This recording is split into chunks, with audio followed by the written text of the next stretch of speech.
बिस्मिल्लाहिर्रहमानिर्रहीम इय्याका नअबुदु व इय्याका नस्तईन। देखिए, इस तरह है जो रिपोर्ट हम लोगों ने पढ़ी, आप लोगों ने पढ़ी है, उसमें उन्होंने बताया कि इन्वेस्टिगेशंस हुई थी और ये याद रखें ये इन्वेस्टिगेशन तकरीबन 2 माह से ज़्यादा वक्फे के बाद हुआ था। अच्छा, एक मेडिकल टर्म में इनको जो जिस एज ग्रुप में बुशा बीबी हैं वो यंग कहलाते हैं और उनकी अगर कोई पहले से हिस्ट्री ना हो तो उसमें कोई और चीज़ को ऐड करना कि इस वजह से हुआ है वो ज़रा मुश्किल हो जाता है। अब उस इन्वेस्टिगेशन में जिसको ये लेकर जा रहे हैं उसमें 2 चीज़ों को मैं आपको बताऊंगा जिसमें एंडोस्कोपी ख़ासतौर पे की गई है। एंडोस्कोपी एक ऐसी चीज़ है कि जब आप एक ट्यूब पास करते हैं और आप अंदर से मैदे को देखते हैं और अंदर से जो आप ये समझ लें कि जो खाने वाली नाली है उसको आप अंदर से मुलायजा करते हैं, देखते हैं कि इसके अंदर कोई प्रॉब्लम तो नहीं है। उसमें 2 चीज़ों को उन्होंने जिक्र किया है। एक उन्होंने कहा है कि एसोफेजाइटिस, वो जो मैदे से ऊपर जो ट्यूब होती है उसको हम एसोफेगस कहते हैं, उसके लोअर हिस्से में एसोफेजाइटिस मीन्स कि वहाँ पे कोई इन्फ्लेमेशन हुई है। इन्फ्लेमेशन को दूसरे लफ्ज़ों में यह है कि वहाँ पे कोई चोट लगी है या कोई एसिड गया है या कोई एल्कलाइन या कोई ऐसा केमिकल है या कोई ऐसी चीज़ है जिसने उसके ऊपर के लेयर को जला दिया है, दुखा दिया है। फिर दूसरा उन्होंने कहा है कि उनके जो स्टमक के अंदर की लेयर है वो भी इन्फ्लेम्ड है और स्वोलन है। अब इसके मुख्तलिफ वजूहात हो सकते हैं। ये याद रखें, रिपोर्ट के नीचे हमेशा लिखा होता है कि आप इसको क्लिनिकली इवैल्यूएट करें कि ये जो हम रिपोर्ट कर रहे हैं इसके क्लिनिकली जो मरीज अपनी बता रहे, हिस्ट्री बता रहे, उसके साथ कहीं कोरिलेशन तो नहीं है।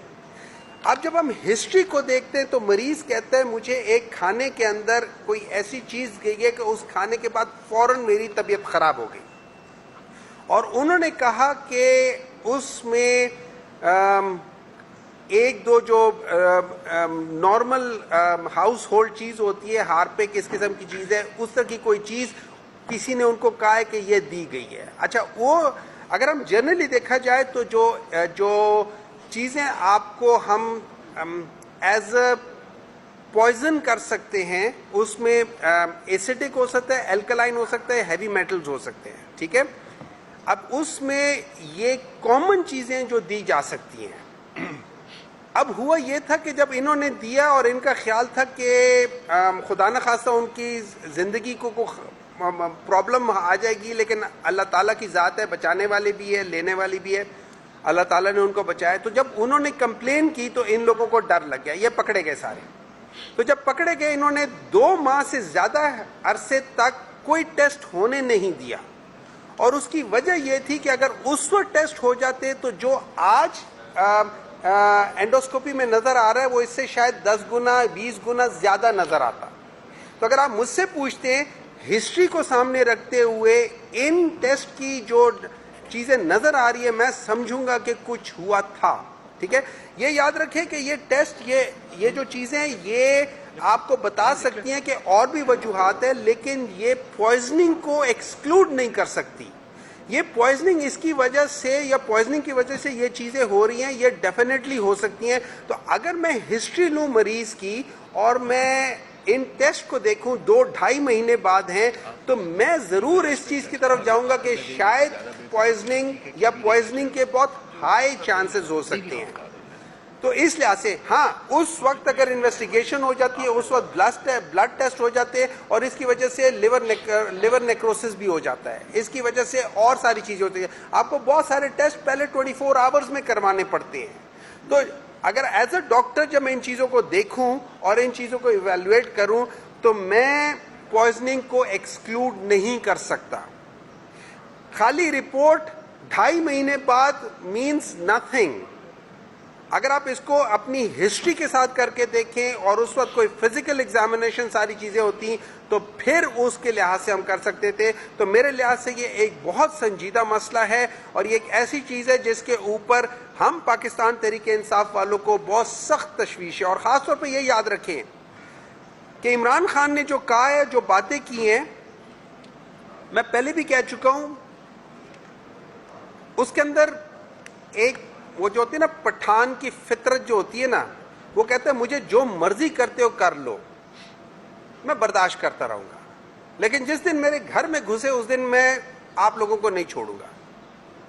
ये उसकी एक फितरत है। जितने भी पठान हैं आप उनसे पूछ ले, एक दफा उनके घर में घुस के देखा, वो आपको छोड़ेंगे नहीं, या मर जाएंगे या मार देंगे। वो इस किस्म के लोग होते हैं पठानों की। तो इन चीजों के लिहाज से जब आप हमारे घरों में घुसने शुरू हो जाएंगे और जब आप हमारे घर की खवातीन को जहर देने की कोशिश करना शुरू कर देंगे तो वो बड़ा सीरियस मसला हो जाता है। और इसको हम सब लोगों को, आपको, हम सब लोगों को, हमें इसको सीरियसली करना चाहिए। और मैं ये समझता हूं कि इनको प्रॉपर तरीके से इनकी इन्वेस्टिगेशंस होनी चाहिए। और इनको हम लोगों ने देखा, मियां नवाज शरीफ साहब की जब प्लेटलेट्स गिर रही थी तो उन्हीं के डॉक्टर आके उनको देख रहे थे, उन्हीं के डॉक्टर उनके इलाज कर रहे थे, और उसी के लिए वो बाहर चले गए थे, इंग्लैंड चले गए थे 10 दिन के लिए, आए 4 साल बाद है। तो मैं ये पूछना चाहता हूं कि इनकी ट्रीटमेंट वहां से क्यों नहीं हो सकती? हम तो पाकिस्तान से बाहर भी नहीं जाना चाहते, हम कहते हैं पाकिस्तान के अंदर ही कराओ, लेकिन वहां से कराओ जहां हमें एतबार हो डॉक्टर के ऊपर। ये बहुत ज्यादा इंपॉर्टेंट चीज है। आप बेशक अपने साथ लोग बिठा ही रखो ना, आपके भी डॉक्टरों करके देख लें। इंग्लैंड में तो कोई हमारे डॉक्टर नहीं थे, वहां पे तो जाते साथ ही बल्कि जुई जहाज में चढ़े थे, प्लेटलेट ठीक हो गए थे। तो व्हाई नॉट दिस थिंग? सो इस चीज के लिहाज से मेरा ये ख्याल है कि ये सारी चीजों को देख के मुझे थोड़ी सी तशवीश है इन्वेस्टिगेशंस के ऊपर कि ये जो चीजें, ये शायद इसके अंदर कोई फाउल प्ले हो। थैंक यू मोहम्मद साहब, बहुत मेहरबानी आपकी। कल रात को इमरजेंसी सिचुएशन क्रिएट हुई थी।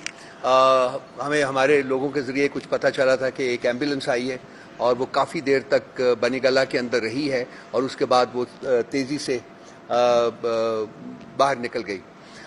हमारे कुछ लोगों को पता चला तो वो वहाँ पहुँचे, उन्होंने उस एम्बुलेंस को रोकने की कोशिश की लेकिन वो नहीं रोकी। उसके बाद दोबारा से लेट नाइट